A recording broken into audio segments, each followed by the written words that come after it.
Assalamualaikum, hai semua. Masih di catatan istimewa. Belakangan ini, konflik di Gaza rupa-rupanya semakin memanas dan telah memakan korban puluhan ribu jiwa. Bangunan-bangunan hancur luluh lantak merata. Nyaris setiap saat asap rudal Israel selimuti tanah para nabi ini. Bahkan, Gaza sudah tak berpenghuni seperti kota mati. Konflik Gaza yang berlangsung berpuluh-puluh tahun ini memang termasuk rekor sejarah terlama dalam sejarah Perang Dunia. Internasional sudah berupaya untuk menanggulangi persoalan ini sejak awal konflik sampai saat ini. Namun belum ada hasil yang memuaskan.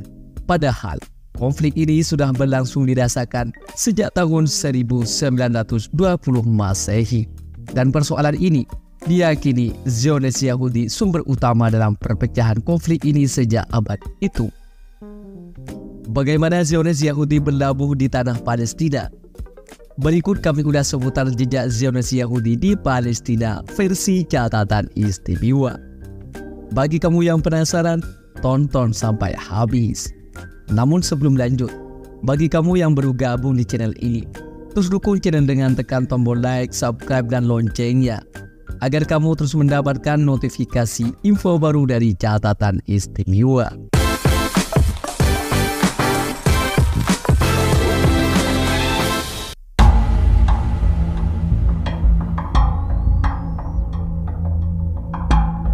Dikupas dari situs Republika bahwa pada tanggal 29 sampai 31 Agustus 1897, Theodor Herzl memimpin Kongres Zionis pertama.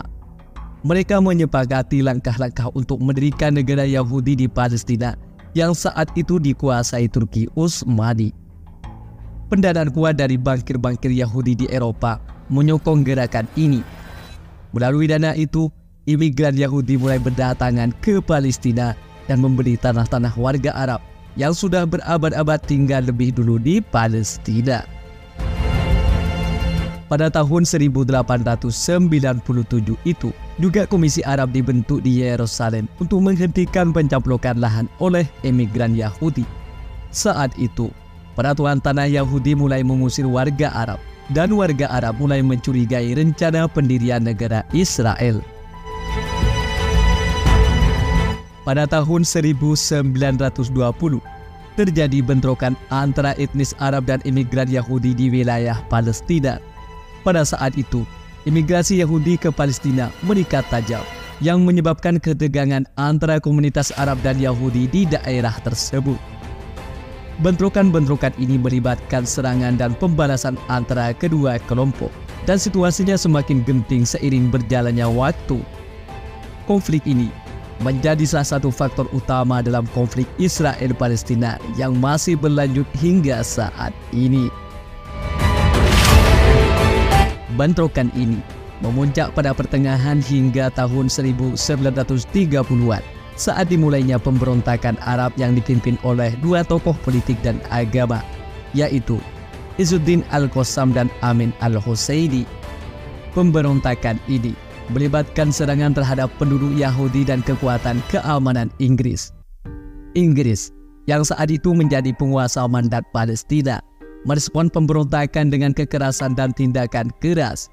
Mereka menggunakan kekuatan militer untuk menekan pemberontakan yang mengakibatkan banyak korban jiwa di antara penduduk Arab Palestina. Demikian pun, gelombang kekerasan ini memicu pembentukan beberapa milisi Yahudi, termasuk Haganah dan Irgun. Kedua kelompok ini didirikan sebagai respons terhadap serangan-serangan Arab terhadap komunitas Yahudi di Palestina pada saat itu. Haganah awalnya dibentuk pada tahun 1920 sebagai kelompok pertahanan Yahudi yang terorganisir. Namun, setelah meningkatnya pemberontakan Arab pada tahun 1930-an, Haganah berkembang menjadi kekuatan paramiliter yang lebih besar dengan tujuan melindungi komunitas Yahudi dan pemukiman mereka di Palestina. Irgun, yang secara resmi dikenal sebagai Irgun Zevai Leumi, adalah kelompok teroris Yahudi yang aktif pada periode tersebut. Mereka menggunakan taktik teror dan serangan bom untuk melawan pendudukan Inggris dan juga serangan-serangan Arab. Irgun dianggap sebagai kelompok teroris oleh pemerintah Inggris pada saat itu. Kedua kelompok ini memiliki peran penting dalam perjuangan Yahudi untuk mendirikan negara Israel.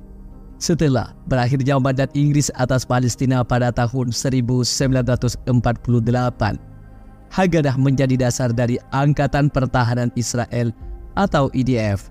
Sementara Irgun secara resmi dibubarkan dan sebagian besar anggotanya bergabung dengan IDF. Setelah kekerasan pada tahun 1930-an, Inggris mengeluarkan kebijakan pembatasan imigran Yahudi dan menolak pembentukan negara khusus untuk etnis Yahudi saja. Kebijakan ini terwujud dalam white paper yang dikeluarkan oleh pemerintah Inggris pada tahun 1939.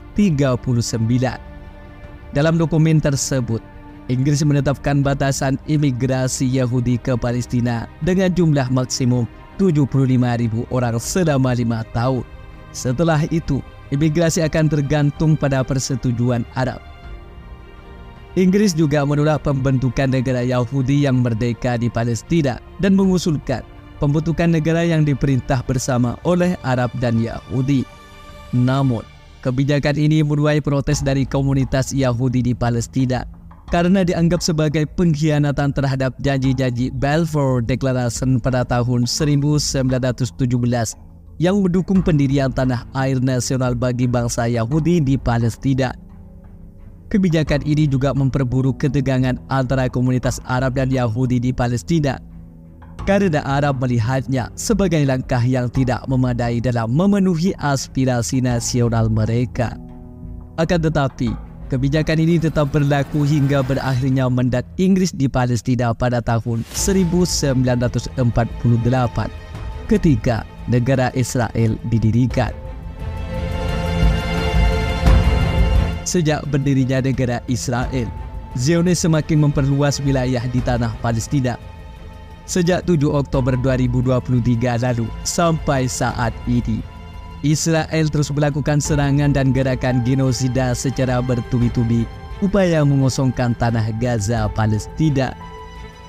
Oleh perbuatan kejam negara Zionis ini, sebagaimana yang dilansir di situs berita CNN Indonesia 9 Januari 2024, bahwa Mahkamah Internasional akan menggelar sidang dugaan genosida Israel terhadap bangsa Palestina di Gaza atas permintaan Afrika Selatan.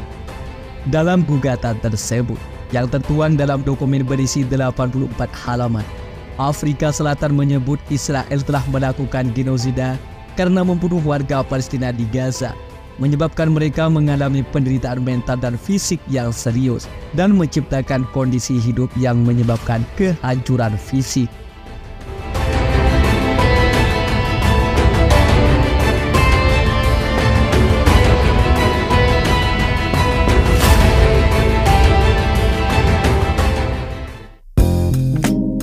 Demikian seputar jejak Zionis Yahudi di Palestina versi catatan istimewa.